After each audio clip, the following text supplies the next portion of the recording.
அனைவருக்கும் வணக்கம். இயல் வலையொலி தளத்திற்கு உங்களை அன்போடு வரவேற்கிறேன். நான் கலைமதி ஆனந்த். இன்னைக்கு உலக அளவுல புகழ்பெற்ற ஒரு முக்கியமான நாவலை பற்றி பார்க்க போறோம். இந்த புத்தகம் 1903ல வெளிவந்த அன்னைக்கே 10,000 பிரதிகள் விற்கப்பட்டு தீர்ந்தது.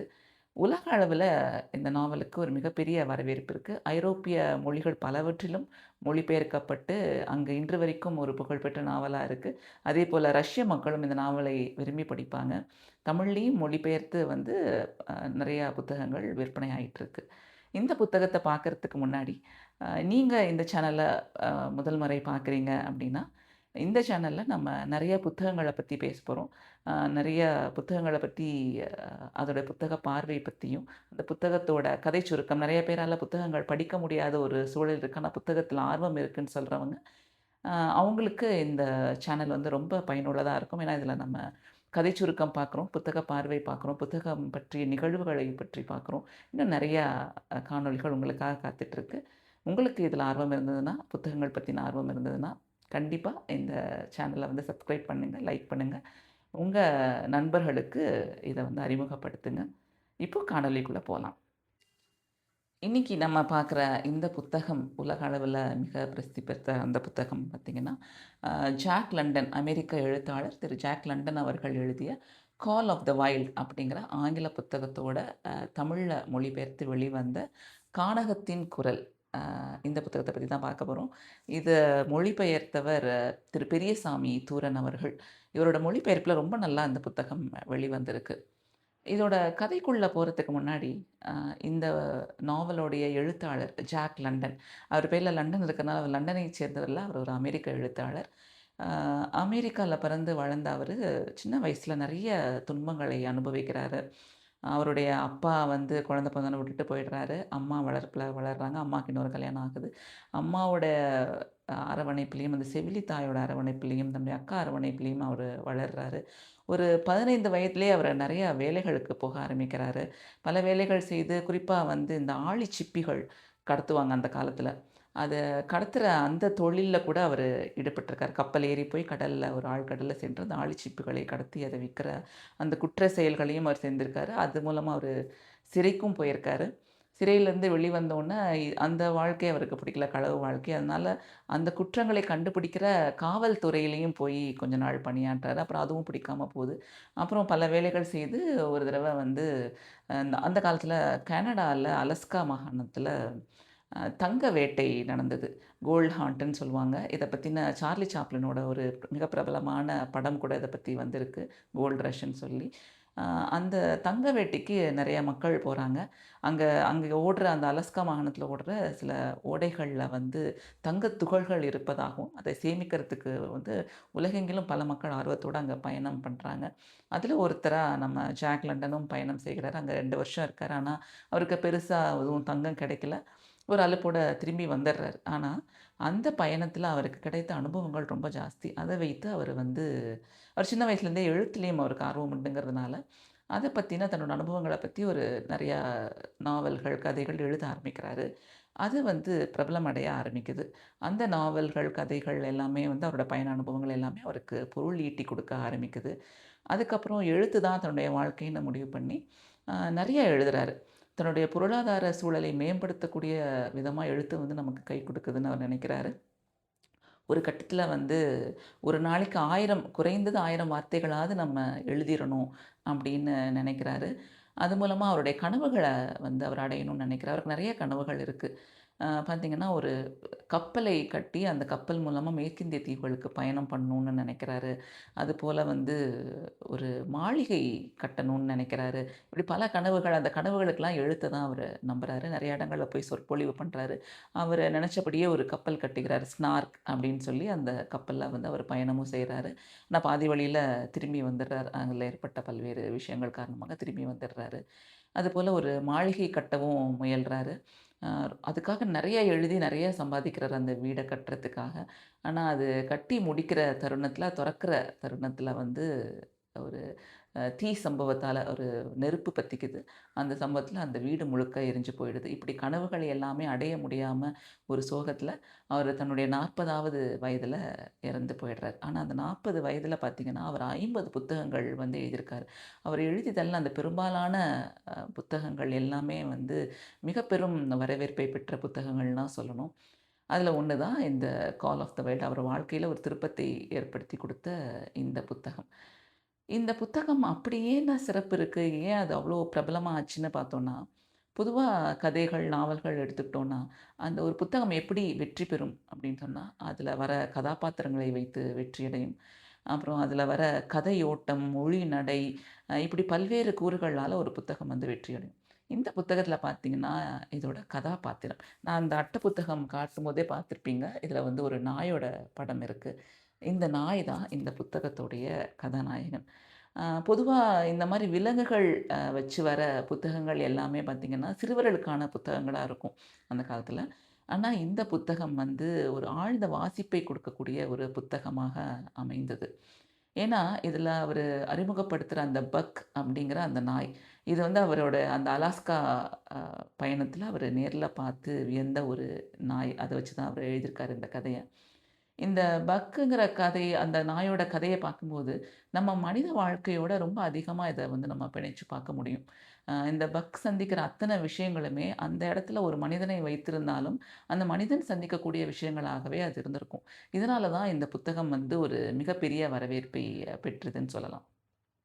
இப்போ கதைக்குள்ள போலாம். அ இந்த பக் அப்படிங்கிற அந்த நாய் வந்து ஒரு வசதியான ஒரு வீட்ல, அதாவது ஒரு நீதிபதி, நீதிபதி மில்லர் அவரு வீட்ல அமெரிக்கால ரொம்ப சொகுசான ஒரு வாழ்க்கைய வந்து வாழ்ந்துட்டுருக்கு. ரொம்ப ஒரு செல்ல பிராணி அவங்களுக்கு இந்த நாய். அந்த நாய்க்கு வந்து ஒரு விலை உயர்ந்த உணவுகளை குடுக்குறாங்க. நல்லா தங்குற இடம், அது தூங்குறது எல்லாமே பார்த்தீங்கன்னா, ஒரு ஒரு ரொம்ப உயர்தர வாழ்க்கையை வந்து அது வாழ்ந்துட்டுருக்கு. ரொம்ப செல்ல பிராணியா இருக்கு. ஆனா, ஒரே நாள்ல அதோடைய வாழ்க்கை வந்து மாறிடுது. நான் சொன்னேன் இல்லையா, அந்த அலஸ்கா பயணம் பத்தி சொன்னேன் இல்லையா, தங்க வேட்டை பத்தி. அந்த காலத்தில பார்த்தீங்கன்னா, அந்த தங்க வேட்டைக்கு போறவங்களுக்கு அவங்க பயணம் செய்வதற்கு ஒரு சாதாரண வண்டிகள்ல, குதிரை வண்டிகள்லயோ பயணம் பண்ணிற முடியாது. ஏன்னா, அந்த வாகனம் வந்து பார்த்தீங்கன்னா, ரொம்ப பனி பெய்கிற ஒரு ஆர்க்டிக் பகுதி மாரி. அங்கேயும் ரொம்ப பனி பெய்கிற ஒரு வாகனம். 7 மாதங்கள் வந்து தொடர்ந்து பனி பெய்யக்கூடிய ஒரு இடம். அந்த இடத்துல ஒரு வேற எந்த வண்டிகள்லயும் பயணம் பண்ண முடியாதுன்னு சொல்லி, நாய்களையும், மான்களையும் பழக்கப்படுத்தி, அது மூலமா அந்த வண்டிகள வந்து ஓட்டிட்டு போறதுக்கும், அ குறிப்பா பயணங்களுக்கு மட்டும் இல்லாம, அங்க போய் இருக்கிற தங்குற மக்களுக்கான தபால் போக்குவரத்து, அப்புறம் வந்து உணவு, இது எல்லாத்துக்குமே இந்த நாய்கள் பூட்டிய வண்டிகள வந்து பயன்படுத்துனாங்க. இதுக்கான அங்க ஒரு நாய் சந்தை மிகப்பெரிய அளவில் அங்க வந்து உருவாயிட்டு இருந்தது. இந்த கட்டத்தில தான் நம்ம பக் வந்து கடத்தப்படுகிறது. இந்த நாய் சந்தைக்காக கடத்தப்படுகிறது. அந்த மில்லர் அவரு நீதிபதி அவர் வீட்ல இருந்த காவலாளி மூலமாக இந்த நாய் கடத்தப்பட்டு விற்கப்படுகிறது சந்தையில்.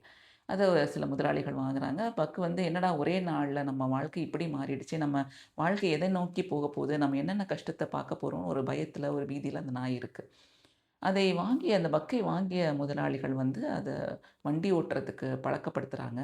ரொம்ப சொகுசான வாழ்க்கை வாழ்ந்த அந்த பக் வந்து அந்த பனியில போய் கால வச்சோனே அதுக்கு முடியல. அ நம்ம வாழ்க்கை அழிந்து போக போகுதுங்கிற ஒரு பயம் அதுக்கு வந்துடுச்சு. அந்த பனியில கால் வைக்க முடியல, அதால தூங்க முடியல. இரவுல வந்து அது அந்த பனியில எப்படி தூங்குறது? ஒரு கன அடுப்பு இருந்ததுன்னா பரவால்ல அப்டின்லாம் அது பார்த்துட்டுருக்கும். அப்ப அங்க ஏற்கனவே பழக்கப்பட்ட அந்த நாய்கள் வந்து அதுக்கு சொல்லும், "நீ வந்து அந்த பனியை தோண்டி, அந்த பனிக்குள்ள படுத்து மேல பனிய போத்திக்கோ. அப்போ உனக்கு வந்து தூங்க முடியும் உன்னால." "எப்படி பனிய போத்திக்கிட்டு தூங்க முடியும்? நம்ம உடம்பே ரொம்ப ஜில்லுன்னு ஆயிருமே, அதுக்கப்புறம் எப்படி தூக்கம் வரும்?" அப்படின்லாம் கேட்கும்போது, "இல்ல, இத நீ செஞ்சின்னா, உனக்கு இந்த பழக்கத்தில கண்டிப்பா அ போக போக உனக்கு இது வந்து பழகிரும். நீ இப்படி தூங்கலாம்." அப்படிலாம் சொல்லிக் குடுக்குது. அதுபோல அந்த பக்கும் வந்து கொஞ்சம் கொஞ்சமா எப்படி இந்த வாழ்க்கையை வந்து நம்ம எதிர்கொள்கிறது அப்படிங்கிறது கத்துக்குது. இந்த நாவலே பார்த்தீங்கன்னா, ஒரு 3 கட்டமா போகும். முதல்ல அந்த பக் வந்து தனக்கு நேர்ந்த ஒரு துன்பத்தை தாங்கிக் கொண்டு, அந்த வாழ்வை எப்படி வாழ்வது என்று பழகிக் கொள்கிறது. அடுத்த கட்டத்தில பார்த்தீங்கன்னா, அந்த வாழ்க்கையோட அந்த வாழ்க்கை இப்படி போயிட்டே இருக்க முடியாது. நம்ம அடுத்த கட்டத்துக்கு போணும்னு சொல்லி தலைமை பதவி. இப்ப அந்த நாய்கள்ல இப்ப நெறைய நாய் கதாபாத்திரங்கள் இந்த புத்தகத்தில வரும். மத்த நாய்களை எல்லாம் வென்று தான் ஒரு தலைமை பதவிக்கு போகணும். ஏன்னா, அதில ஒரு தலைவன் நாய் இருக்கும். அதுதான் மொத்த எல்லா நாயையும் வழிநடத்தி அந்த வண்டிய வந்து ஓட்டிட்டு போகும். அந்த பதவிக்கு தான் போகணும்னு ஆசைப்பட்டு, மத்த எல்லா நாய்களையும் வென்று, அது அந்த தலைமை பதவியை எப்படி அடையுதுங்கிறது அடுத்த கட்டம். 3வது கட்டத்தில பார்த்தீங்கன்னா, சரி இப்படியே போயிட்டுருக்கு. வாழ்க்கை வாழ்ந்தாச்சு, அதை வென்றாச்சு. அடுத்த கட்டம் என்னன்னு பார்க்கும்போது, அந்த பக்குடைய ஆதி வாழ்க்கை, ஆதி குணங்கள் அந்த கொஞ்சம் கொஞ்சமா அந்த நாய்க்கு வந்து தோண ஆரம்பிக்குது. அப்புறம் அந்த வாழ்க்கைக்குள்ள அது போது. தன்னுடைய ஆதி குணங்களுக்கான அந்த அதை கண்டறிந்து அதற்கான வாழ்க்கைக்குள்ள அது போது. இப்படி 3 கட்டமா இந்த நாவல்ல வந்து இந்த பக்கோட வாழ்க்கை சொல்லப்பட்டிருக்கும். இந்த முதல் கட்டத்தில வாழ பழகிக் கொள்கிற அந்த பணியில் குறைவான சாப்பாடு, அதிக பயணம், அதிகமான துன்பம். இதை பழகிக் கொள்கிற அந்த பக் அடுத்த கட்டத்தில தலைமை பதவிக்கு வருது. எல்லா நாய்களையும் வென்று, எல்லா நாயோடும் தான் வலிமையானவன் நிரூபித்து, ஒரு தலைமை பதவிக்கு வருது. அதில நெறையா நம்ம மனுஷங்க பாலிடிக்ஸ் பண்றாங்கன்னு சொல்லுவோம்ல, அந்த மாரி அந்த நாயும் நெறையா ஒரு அரசியல் பண்ணி அந்த இடத்துக்கு வருது. அந்த இடத்தை தக்க வைக்க முயலும்போது என்ன ஆகுதுன்னா, இந்த தபால் போக்குவரத்துக்கான தேவைகள்லாம் கொஞ்சம் கொஞ்சமா குறைய ஆரம்பிக்கும்போது, இந்த நாய்கள் எல்லாம் விற்கப்படுகிறது. பக்கும் இன்னொரு முதலாளி கூட்டத்திற்கு விற்கப்படுகிறது. அப்ப வந்த முதலாளிகள் பார்த்தீங்கன்னா, ஒரு அறிவிலியா இருக்காங்க, முட்டாள்களா இருக்காங்க. திருப்பியும் ஒரு மிகப்பெரிய ஒரு துன்பத்துக்கு ஆளாகுது பக். அதுக்கு சரியா சாப்பாடு போடல. ரொம்ப அதிகமான கனமுள்ள வண்டிய அத இழுக்க வைக்கிறாங்க. கிட்டத்தட்ட நம்ம உயிர் போக போதுங்கிற நிலைமையில பக் வருது. அது வாழ்க்கையே முடிய போகிற ஒரு நிலைமையில அதுக்கு ஆதரவு குடுக்குறாரு ஜான் தார்டன்கிறவரு. அவரு வந்து அந்த நாய் மேல ரொம்ப பிரியமா இருக்காரு. ரொம்ப அன்பா பார்த்துக்கிறாரு. அ நாயுமே கொஞ்சம் கொஞ்சமா அவரு மேல ரொம்ப அன்பு காட்ட ஆரம்பிக்குது. ஒரு ஒரு தாய் பிள்ளையை போல, தாய் சேயை போல அந்த உறவு வந்து வளர்கிறது. ஒரு கட்டத்தில பார்த்தீங்கன்னா, ஜான் தார்டன் வந்து ஒரு விபத்துல அதாவது தண்ணீல அடிச்சுட்டு போயி, அவரு உயிருக்கு ஆபத்தான நிலைமையில பக்கா அவரை காப்பாற்றும் அந்த இடமாகட்டும். அப்புறம் இந்த ஜான் தார்டன் ஒரு சூழல், அ கூட இருக்க நண்பர்கள்லாம் வந்து பந்தயம் கட்டுறாங்க. அப்ப வந்து அவரு என்னுடைய நாய் வந்து 1000 ராத்தல், இந்த ராத்தல்ங்கிறது அப்ப அந்த வெயிட்டோட கணக்கு. 1000 ராத்தல் எடையை கூட என் நாய் இழுக்கும்னு ஒரு பெருமையா சொல்லிடுறாரு. ஆனா, அதுவே வந்து கூட இருந்தவர்கள்லாம் கூட இருந்தவர்கள்ல ஒருத்தர் வந்து பந்தயம் கட்டுறாரு. சரி உன் நாய் அவ்ளோ இது இழுத்துருமா? அப்பன்னா அவரு 600 யூரோ நான் கட்டுறேன். பந்தயம் $600 கட்டுறேன். அதுக்கப்புறம் $800 கட்டுறேன். முடிஞ்சா அந்த நாய வந்து அந்த 1000 கிலோ எடை கொண்ட வண்டிய இழுக்க வச்சு காட்டு பார்க்கலான்னு சொல்லிட்டு இவருக்கு ஒரு தர்ம சங்கடம் வருது. ஐய்யய்யோ! நம்ம பக்க வந்து நம்ம கொடுமைப்படுத்துறோமா? நம்ம நாயால எப்படி இத இழுக்க முடியும்? அப்படின்னு கவலை கொள்றார். ஆனா அத புரிஞ்சுகிட்ட அந்த பக் வந்து அவருக்கு உதவி அந்த கொஞ்சம் கொஞ்சமா கஷ்டப்பட்டு அந்த 1000 எடையுள்ள அந்த வண்டியை வந்து இழுத்து சாதனை புரியுது. அது மூலமா அவருக்கு அந்த பணம் கிடைக்குது. அப்பலேருந்து அந்த அந்த பக்குக்கு மேல அவருக்கு இன்னும் ரொம்ப உயிரா நேசிக்க ஆரம்பிச்சுறாரு. தன்னுடைய இக்கட்டான சூழல்லாம் இந்த பக் வந்து நம்மள காப்பாத்துதுன்னு சொல்லி, ரொம்ப அந்யோன்யமா 2 பேரும் பழக ஆரம்பிக்கும்போது, ஒரு கட்டத்தில சரி இப்போ திருப்பியும் வாழ்க்கை பக்குக்கு ரொம்ப நல்லா இருக்கு அப்படின்னு நினைக்கும்போது, கொஞ்சம் கொஞ்சமா பக் வந்து அடர்ந்த காடுகளுக்குள்ள போகும்போது, அதுக்கு ஒரு ஓநாயோட குரல் கேட்குது. அந்த ஓநாய ஒரு தடவ சந்திக்குது. 2 பேரும் ஒரு நண்பர்கள் மாரி பயணப்படுறாங்க கொஞ்சம் தூரத்துக்கு. அதுக்கப்புறம் திருப்பியும் பக் வந்து திருப்பியும் ஜான் தால்டன் கிட்டயே வந்துருது. இது மாரி பலமுறை கானகத்துக்குள்ள போகுறதும், அந்த ஓநாயோட ஊளைய கேட்கறதும், அது மூலமா தன்னுடைய ஆதி குணங்கள் வந்து அந்த பக்குக்கு வந்து புரிய ஆரம்பிக்குது. தான் யார்? தன்னுடைய முன்னோர்கள் யாரா இருந்தாங்க? நமக்குள்ள இருக்கிற அந்த குணம் என்னது? நம்ம வந்து ஒரு சொகுசான வாழ்க்கை வாழ்ந்து பின்பு துயரப்பட்டோம். ஆனா நம்மளுடைய இயல்பான குணம் என்பது என்ன? அப்படிலாம் வந்து அந்த நாய் கண்டடையுது. ஒரு கட்டத்தில வந்து அ இவரு ஜான் தார்டனுக்கு வந்து ஒரு ஆபத்து நேருது. அந்த ஆபத்தில அவரு இறந்தும் போயிடுறாரு.